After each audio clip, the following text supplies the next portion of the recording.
Hello दोस्तों, नमस्कार। आपका अपना channel quiz of the day with easy में आपका स्वागत है। और आज के इस वीडियो में मैं लेकर के आया हूं कैप्सूल कोर्स का पार्ट 9। और इस वीडियो के डिस्क्रिप्शन में मैं एक प्लेलिस्ट का लिंक डाल दिया हूं, जहां पे आपको कैप्सूल कोर्स का 1 to 8 वीडियो के साथ ही आपको कुछ प्रैक्टिस सेट्स भी मिलेंगे, जो आपको IUCL JEE 4 पोस्ट के लिए काफी हेल्पफुल होंगे। और इससे पहले मैं कैप्सूल कोर्स में सिर्फ और सिर्फ 10 क्वेश्चन का कलेक्शन लेकर के आता था, लेकिन अब धीरे धीरे एग्जाम नजदीक आ रहा है, तो इसमें मैं नंबर ऑफ क्वेश्चन बढ़ा दिया हूं। और दूसरा वजह यह भी है कि मैं बहुत दिनों से वीडियो भी नहीं डाला था, इसलिए मैं नंबर ऑफ क्वेश्चन बढ़ा दिया हूं। ठीक है। और आज के इस वीडियो का हाईलाइट कुछ इस प्रकार है।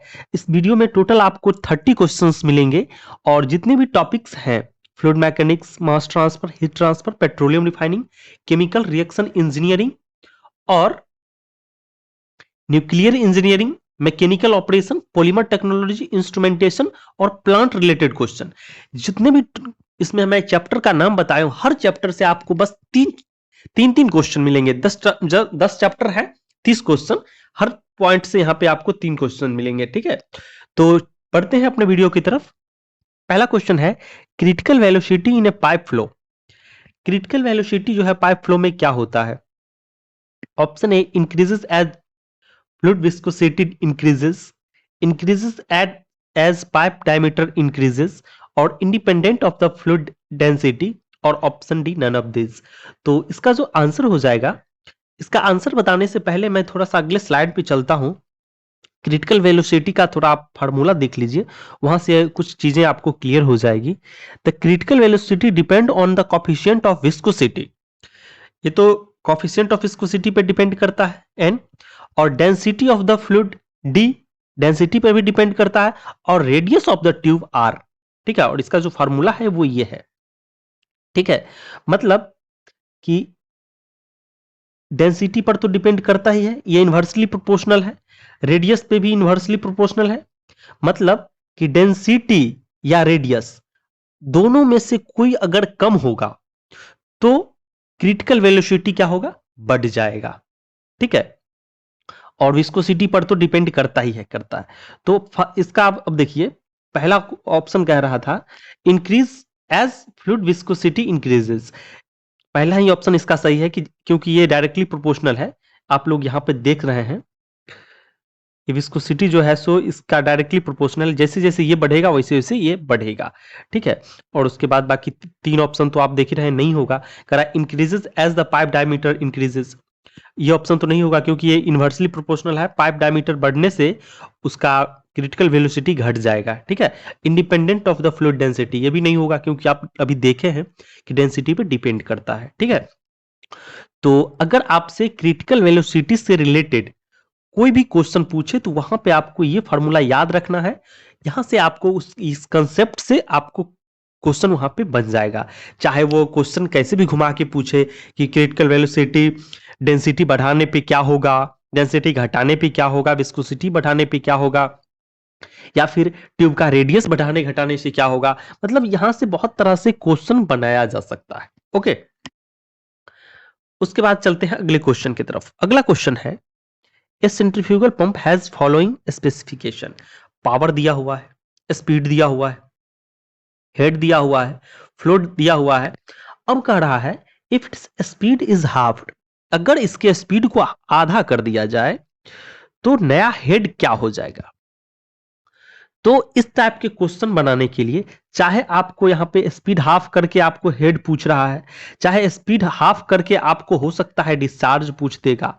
ठीक है, तो इस टाइप के क्वेश्चन को सॉल्व करने के लिए आपको ये रिलेशन जो है पता होना चाहिए। ठीक है, कि स्पीड, फ्लो स्पीड जो है वो क्यू के डिस्चार्ज के डायरेक्टली प्रोपोर्शनल होता है। ठीक है, फ्लो जो है, फ्लो बोलो या डिस्चार्ज बोलो, फ्लो जो है शाफ्ट स्पीड के डायरेक्टली प्रोपोर्शनल होता है। ठीक है, और हेड या प्रेशर वो जो है square of the shaft speed होता है। ठीक है, और पावर जो है वो क्यूब होता है शाफ्ट स्पीड के। तो ये रिलेशन आपको पता होना चाहिए। तो इस तरह से देखिए, अब देखिए, अब इस अभी क्या कह रहा था कि स्पीड को हाफ किया जाता है तो नया हेड क्या हो जाएगा। तो मतलब अभी आप 3 रिलेशन देखें, उसमें से इस वाले का यूज यहां पे हो रहा है। तो इसमें n1 बाय n2, अब n जो है सो डबल कर रहा है।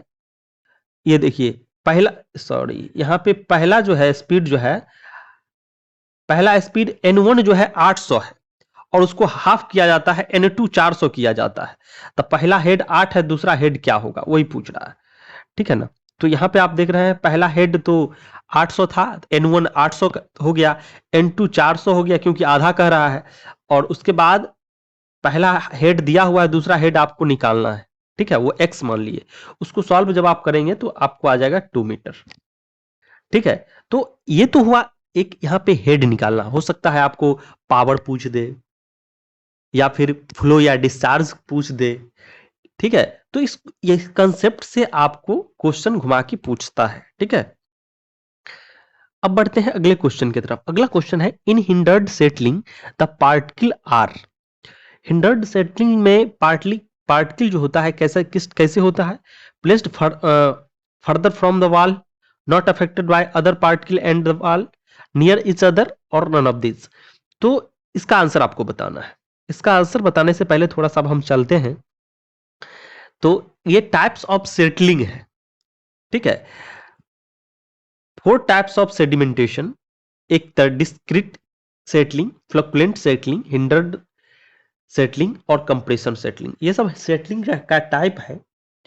वही कह रहा है हिंडर्ड सेटलिंग के बारे में आपको अभी बताना है।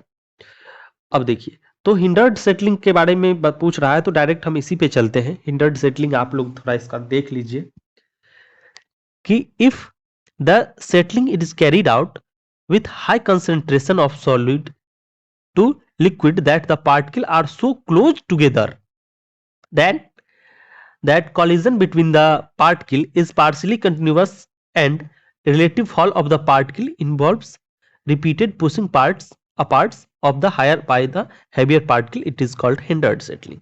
hindered settling क्या है, यहाँ पे आपको कंसेप्ट बताया है। अब यहाँ पे देखिए तीनों का एक देख लीजिए, डिस्क्रीट का, फ्लक्चुएंट का और हिंडर्ड सेटलिंग। इसमें आप देख रहे हैं कि पार्टिकल जो है नियर इच अदर है, ज्यादा कंपेयर टू ये, इसमें पार्टिकल जो है सो ज्यादा क्लोज है, ठीक है। तो वहां पे आपको ये सब फिगर देखने का, दिखाने का पर्पस ये है कि जब भी आपको क्वेश्चन आएगा हिंडर्ड सेटलिंग का तो आपको ये वीडियो जरूर याद आएगा कि पार्टिकल इसमें जो देखे थे एक वीडियो में वो नियर था एक दूसरे के, ठीक है। उसका नेक्स्ट क्वेश्चन है dimension of absolute viscosities. Absolute viscosity का डायमेंशन क्या होगा, तो इसका आपको बताना है आंसर, ठीक है। तो मैं इसका उसका बता देता हूं। इसका आंसर जो है ए है और कैसे होगा वो आप लोग देख लीजिए, ठीक है।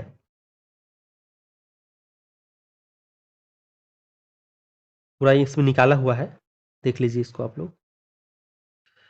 उसके बाद नेक्स्ट क्वेश्चन है overall efficiency of distillation column is. किसी भी डिस्टिलेशन कॉलम का ओवरऑल एफिशिएंसी क्या होता है, the ratio of number of ideal plate to actual plate, the ratio of number of actual plate to ideal plate, same as the Murphy efficiency, always more than the point efficiency। तो अब देखिए थोड़ा सा आप plate efficiency आप लोग जानते हैं, प्लेट एफिशिएंसी जो 3 तरह के होते हैं, ओवरऑल एफिशिएंसी, मर्फी एफिशिएंसी और लोकल एफिशिएंसी, ठीक है। तो इसमें से ओवरऑल एफिशिएंसी के बारे में ये तो टाइप्स ऑफ एफिशिएंसी अभी बता दिए हैं।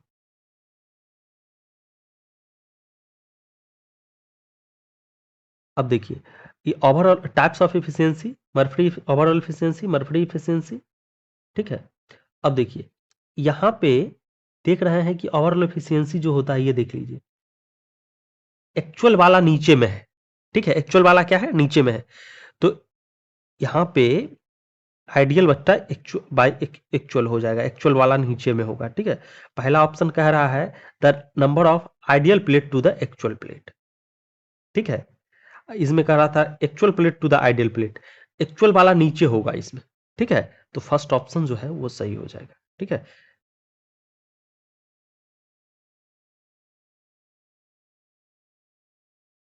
और हाँ यहां से भी आपसे मर्फी एफिशिएंसी का कहीं फार्मूला ही पूछते तो ये भी इंपॉर्टेंट है अपने आप में।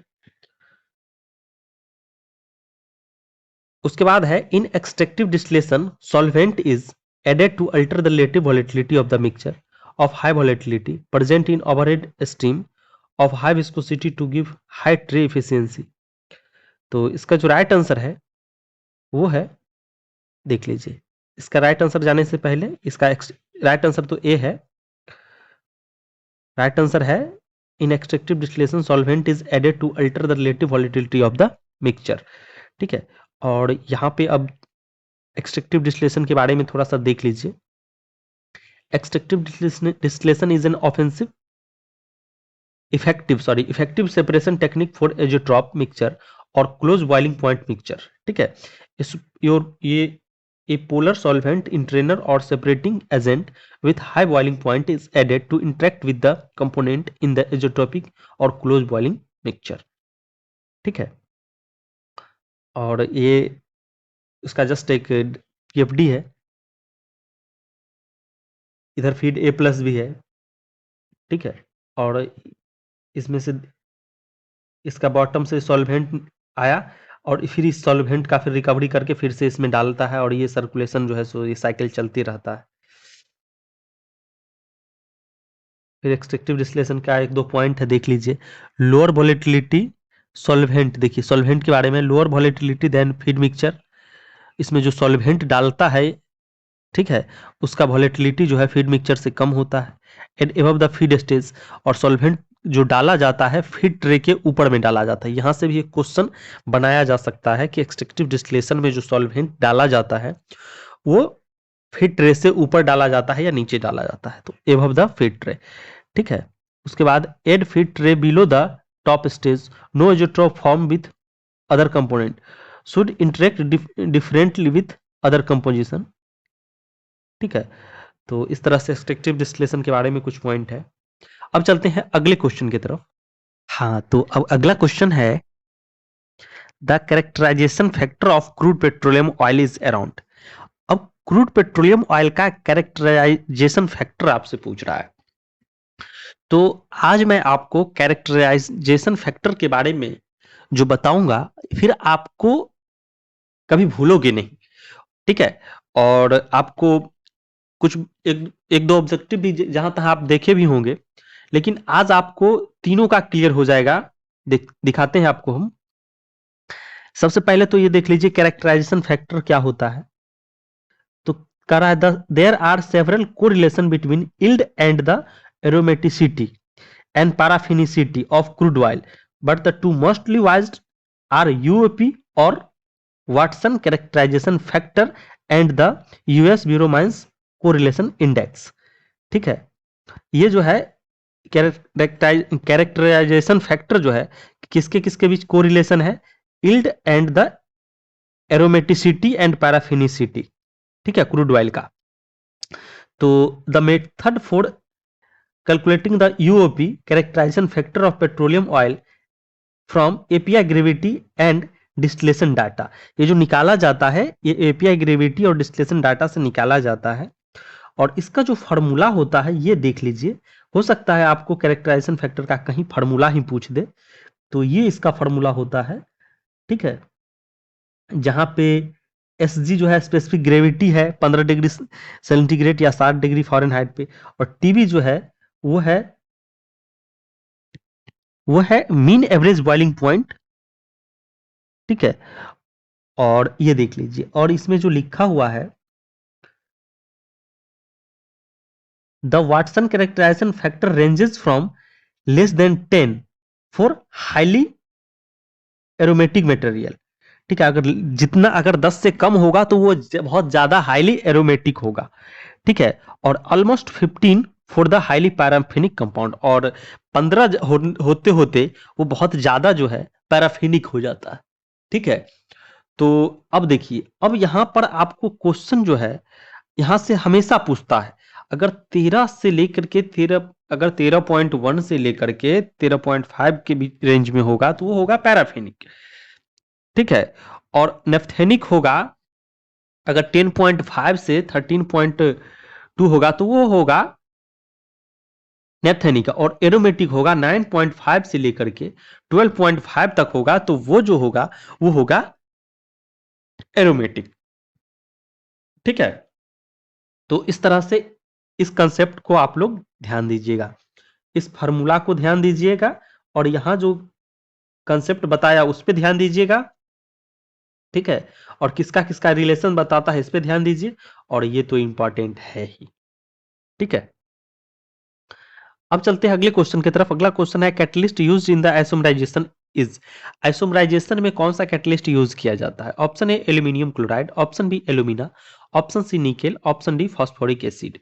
तो इसका जो राइट आंसर है वो है ऑप्शन ए एल्यूमिनियम क्लोराइड। ठीक है, अब जरा सा हम थोड़ा सा आइसोमराइजेशन के बारे में देख लीजिए, आइसोमराइजेशन क्या होता है। ठीक है,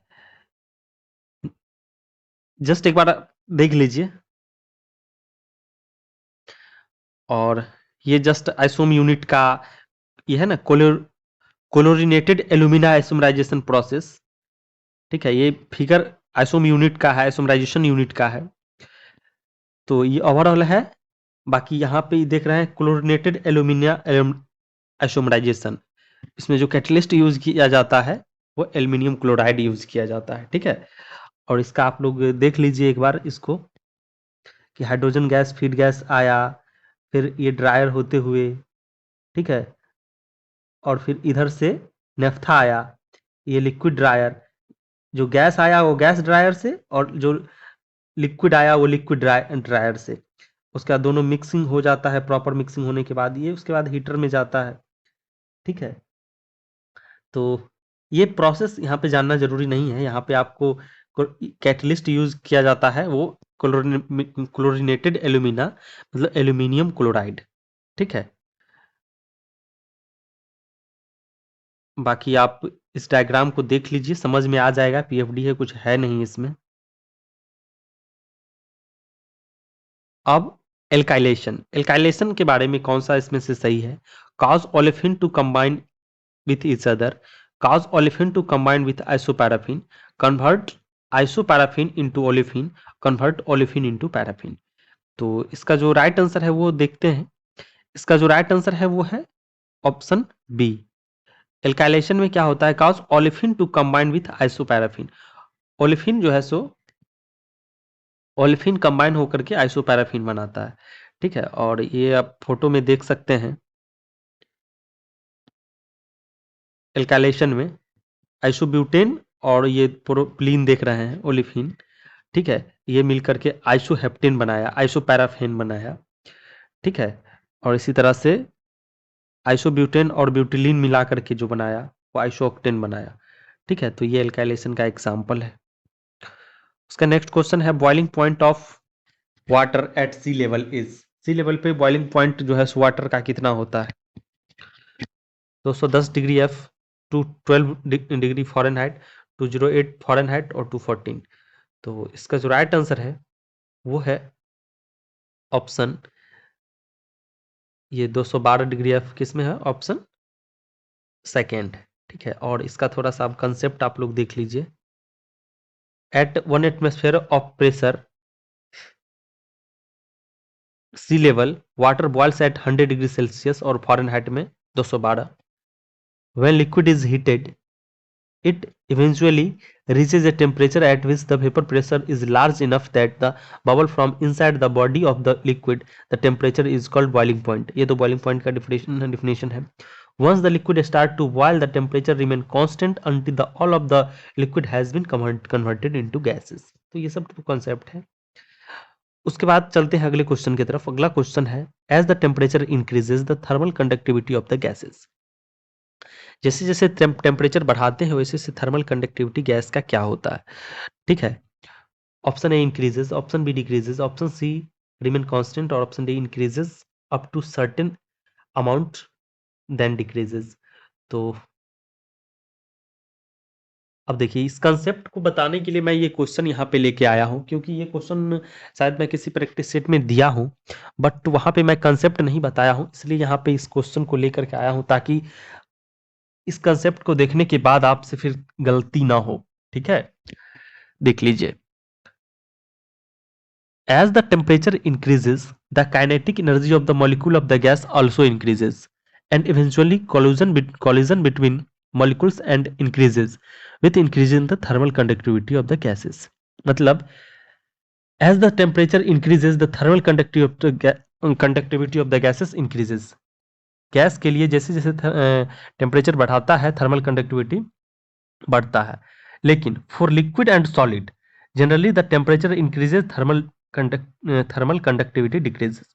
यहाँ पे आपको चाहे सॉलिड का पूछे, लिक्विड का पूछे, गैस का पूछे, तो इस दोनों का घटता है। लिक्विड और सॉलिड का टेम्परेचर बढ़ाने के बाद थर्मल कंडक्टिविटी कम होता है और गैस का जो है सो बढ़ता है। तो यहाँ पे आप ये चीज देख लीजिए, यहाँ से क्वेश्चन आते हैं, ठीक है। उसके बाद बढ़ते हैं अगले क्वेश्चन की तरफ। The typical range of Prandtl number for water is, water के लिए जो है सो प्रिंटल नंबर का टिपिकल रेंज कितना होता है? Option A 0.04 0.04 to 0.3, 1.7 to 13.7, 50 to 500 और 200 से 2000 से 10,000। तो इसका जो राइट आंसर है वो है, ये देख लीजिए, Prandtl number is the ratio of momentum diffusivity to thermal diffusivity. ये भी अपने आप में एक क्वेश्चन है और इसका फार्मूला ये है, ये भी कभी कभी पूछता है। और टिपिकल रेंज जो है सो ये देखिए, अभी लिक्विड मेटल का पूछ रहा था तो लिक्विड मेटल का ये होगा, और इसी तरह से आपको अगर गैसेस का पूछे तो ये होता है, वाटर का पूछे तो ये होता है। अभी वाटर, अभी किसका पूछ रहा था जरा देख लें, अभी वाटर का पूछ रहा था, ओके, अभी वाटर का पूछ रहा तो वाटर वाला ये है आंसर है, ठीक है। और गैसेस का देख लीजिए, लिक्विड मेटल का भी देख लीजिए, ठीक है।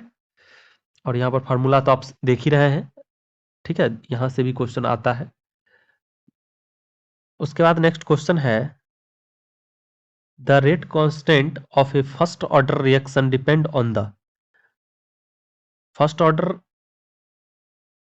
रिएक्शन के लिए रेट कांस्टेंट किस पे डिपेंड करता है? Option A temperature, option B concentration, option C time और option D pressure.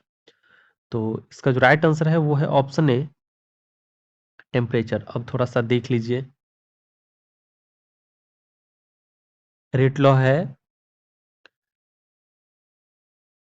Expression for the rate of reaction in the term of the concentration of the reactant. ये अब देखिए, द रेट कांस्टेंट जो है वो relation बताता है rate of reaction और कंसंट्रेशन ऑफ द रिएक्टेंट, ठीक है। दो चीज का ये रिलेशन बताता है, ठीक है। ये ए और बी जैसे कि यहाँ पे लिखा हुआ है molar concentration of the reactant, और ये तो रेट ऑफ रिएक्शन है, मतलब यही है, इसमें के जो है यही रेट कांस्टेंट है। तो इसमें अगर इसमें के सिर्फ लिखेंगे अगर, तो क्या हो जाएगा, रेट, अगर इसमें सिर्फ के लिखा जाएगा तो क्या हो जाएगा, rate divided by concentration of A और कंसंट्रेशन ऑफ बी, है ना, ये ए। तो मतलब ये रेट कांस्टेंट जो है रिलेशन है रेट ऑफ रिएक्शन के और कंसंट्रेशन ऑफ द रिएक्टेंट के, ठीक है। अब देखिए, हाँ यही चीज यहाँ पे है, rate constant relating the concentration of the reactant and the rate of reaction, ठीक है। अब देखिए, अब यहाँ पे आपको एक इंपॉर्टेंट चीज है जो एग्जाम में आता है, कोई भी ऑर्डर ऑफ रिएक्शन दे देगा, जीरो, फर्स्ट, सेकेंड और थर्ड, उस उसमें रेट कांस्टेंट का यूनिट आपसे पूछ सकता है। ये बहुत ही इंपॉर्टेंट क्वेश्चन है और अक्सर एग्जाम में आता है। तो आपको चारों का जो है यूनिट पता होना चाहिए, ठीक है। यहाँ पे मैं इसलिए इस कैप्सूल कोर्स में कुछ कंसेप्ट इसलिए लेकर के आता हूं कि आपको एग्जाम में हेल्प हो जाएगा, ठीक है। उसके बाद चलते हैं अगले क्वेश्चन की तरफ। अगला क्वेश्चन है, what is the unit of activation energy? Activation energy का यूनिट क्या है? किलो जूल पर मोल, केल्विन, मोल और मोल केल्विन। तो इसका जो राइट आंसर है वो है ऑप्शन ए किलो जूल पर मोल, ठीक है। अब थोड़ा सा आप देख लीजिए कि एक्टिवेशन एनर्जी क्या होता है, पहले ये देख लीजिए। It is the term introduced in 1890 1889 by the Swedish scientist Svante Arrhenius. Arrhenius के द्वारा जो है ये एक्टिवेशन एनर्जी का कंसेप्ट बताया गया 1889 ईस्वी में। That is defined as the energy that must be overcome in order for a chemical reaction to occur. Chemical reaction होने के लिए जो मिनिमम एनर्जी चाहिए उसी को एक्टिवेशन एनर्जी बोलते हैं. देखिए, the minimum energy required to start a chemical reaction, the activation energy of a reaction usually denoted by EA and the given unit is kilojoule per mole. ठीक है, तो इस तरह से ये एक्टिवेशन एनर्जी के बारे में कुछ आपको बताया. उसका नेक्स्ट क्वेश्चन है the value of packet number of for CSTR is. CSTR continuous start tank reactor, इसके लिए पैकेट नंबर का वैल्यू जो है कितना होता है? Option A 1, option B 0, option C infinitive, option D 2. तो इसका देख लीजिए. CSTR is characterized by the complete mixing and recycling between the reactant and the product. Hence, there are high diffusion of molecules within the reactor. A Peclet number of inversely proportional to dispersion coefficient. Peclet number CSTR के लिए जो होता है वो होता है 0. ठीक है, और वही प्लग फ्लो रिएक्टर के लिए पूछे तो इन्फिनिटिव. ठीक है, और दोनों क्वेश्चन जो है सो एग्जाम में कभी कभी आता है. उसका नेक्स्ट क्वेश्चन है which of the following gives the crushing energy required to create new surface. इसमें से कौन सा लॉ जो है क्रिएट न्यू सरफेस को बताता है? टैगर्ट्स रूल, फिक्स लॉ और रिटिंगर्स लॉ, नन ऑफ दिस. तो इसका जो राइट आंसर है वो है ऑप्शन सी, रिटिंगर्स लॉ. और एक बार हम आपको तीनों लॉ के बारे में चर्चा कर देना चाहते हैं कि रिटिंगर्स लॉ क्या कहता है. The work required to size reduction is directly proportional to the new surface created. ठीक है, जहां पे ये सब क्या है ये पूरा डिटेल लिखा हुआ है, इसलिए कि यहां से क्वेश्चन आते हैं, इसलिए मैं एक बार आपको तीनों लॉ बता देता हूं. फिर किक्स लॉ क्या कहता है? It states that the work required is proportional to the reduction in volume of the particle concerned. ठीक है, और इसी तरह से फिर आपको बॉन्ड्स लॉ का मैं याद दिला देना चाहता हूँ. According to the Bond's law the size reduction of the particle is proportional to the new crack length. ठीक है, और ये इसका फॉर्मूला है. ठीक है, जहाँ पे सब डिनोटेशन क्या है नोटेशन ये लिखा हुआ है. ठीक है, उसके बाद चलते हैं अगले क्वेश्चन की तरफ. अगला क्वेश्चन है screen capacity is expressed in term of. Screen capacity को किस में एक्सप्रेस करते हैं? टन पर आवर में, या टन्स पर फीट स्क्वायर में, या बोथ ए और बी, और टन पर आवर पर फीट स्क्वायर. तो इसका जो राइट आंसर है वो है option D, tons per hour per feet square. ठीक है, एक स्क्वायर फीट से एक घंटा में कितना टन जो है सो पास करता है, इसी को स्क्रीन कैपेसिटी बोलते हैं. ठीक है, अब देखिए the capacity of screen is the mass of material that can be fed per hour per unit time to a unit area of the screen. ठीक है, अब देखिए नेक्स्ट क्वेश्चन है working index is defined as. The work index को कैसे define करते हैं? तो gross energy needed to reduce the very large feed to such a size that 80% of the product passes through the 100 micron screen. Option B कर रहा है energy needed to crush 1 ton of the feed to 200 micron. Energy needed to crush a small feed to such a size that 80% of the product passes through 200 mesh screen. Energy needed to crush 1 ton of feed to 100 microns. तो इसका जो right answer है वो है option ए. ठीक है, work index का यही फॉर्मूला, यही डिफिनेशन ही है. Work index is defined as the gross energy needed to reduce very large feed to such a size that 80% of the product passes through the 100 microns of the screen. ठीक है, next question है heavy water has maximum density at. Heavy water का maximum density कितना temperature पे होता है? Normal water का तो आपको पता है, नॉर्मल वाटर का जो होता है 4 डिग्री सेल्सियस पे मैक्सिमम डेंसिटी. और हैवी वाटर का पूछे तो वहां पे आपको 4 डिग्री आपको नहीं लगाना है, आपसे वहां पे गलतियां हो जाएगी. तो यहाँ जो राइट आंसर है वो आपको बताना है. ऑप्शन ए कह रहा है 4, ऑप्शन बी 11.6, ऑप्शन सी 0 और ऑप्शन डी 18.6. तो इसका जो राइट आंसर है वो है ऑप्शन बी 11.6. ओके, ध्यान देना है, ध्यान आपको यही देना है कि हैवी वाटर का पूछेगा तो 11.6 डिग्री सेल्सियस पे जो है मैक्सिमम होता है डेंसिटी, और नॉर्मल वाटर का पूछे तो 4 डिग्री सेल्सियस पे होता है. ठीक है, अब देखिए अब आप एक और पूछने योग्य जो बातें हैं, हैवी वाटर का आपसे फॉर्मूला पूछ सकता है. ठीक है, या फिर आपको इसका एटॉमिक मास पूछ सकता है तो 20 आपको लगाना है। ठीक है, ये सिंपल वाटर का है ये, और ये हैवी वाटर का है D2O। उसका नेक्स्ट क्वेश्चन है percentage of heavy water in ordinary water is around. Normal water में हैवी वाटर का परसेंटेज कितना होता है? 0.015, 7.54, 0.71 और 32.97। तो इसका जो राइट आंसर है वो है ऑप्शन ए, 0.015%। ठीक है, उसका नेक्स्ट क्वेश्चन है the main ore of uranium is. Uranium का मेन ओर क्या है? Option A pitchblende, option B monazite sand, option C cassiterite और ऑप्शन डी चेल्कोपाइराइट। तो इसका जो राइट आंसर है वो है ऑप्शन ए पीच ब्लेड। ठीक है, उसके बाद नेक्स्ट क्वेश्चन पे चलते हैं। नेक्स्ट क्वेश्चन है Ziegler process produces high density polythene, use no catalyst, produce low density polythene, employ very high pressure. तो इसका जो राइट आंसर है वो है option A, produce high density polythene. ठीक है, अब यहाँ पे जिगलर प्रोसेस के बारे में देख लीजिए थोड़ा सा। एक जो इंपॉर्टेंट बातें हैं, an industrial process for the manufacturing of high density polythene using catalyst of.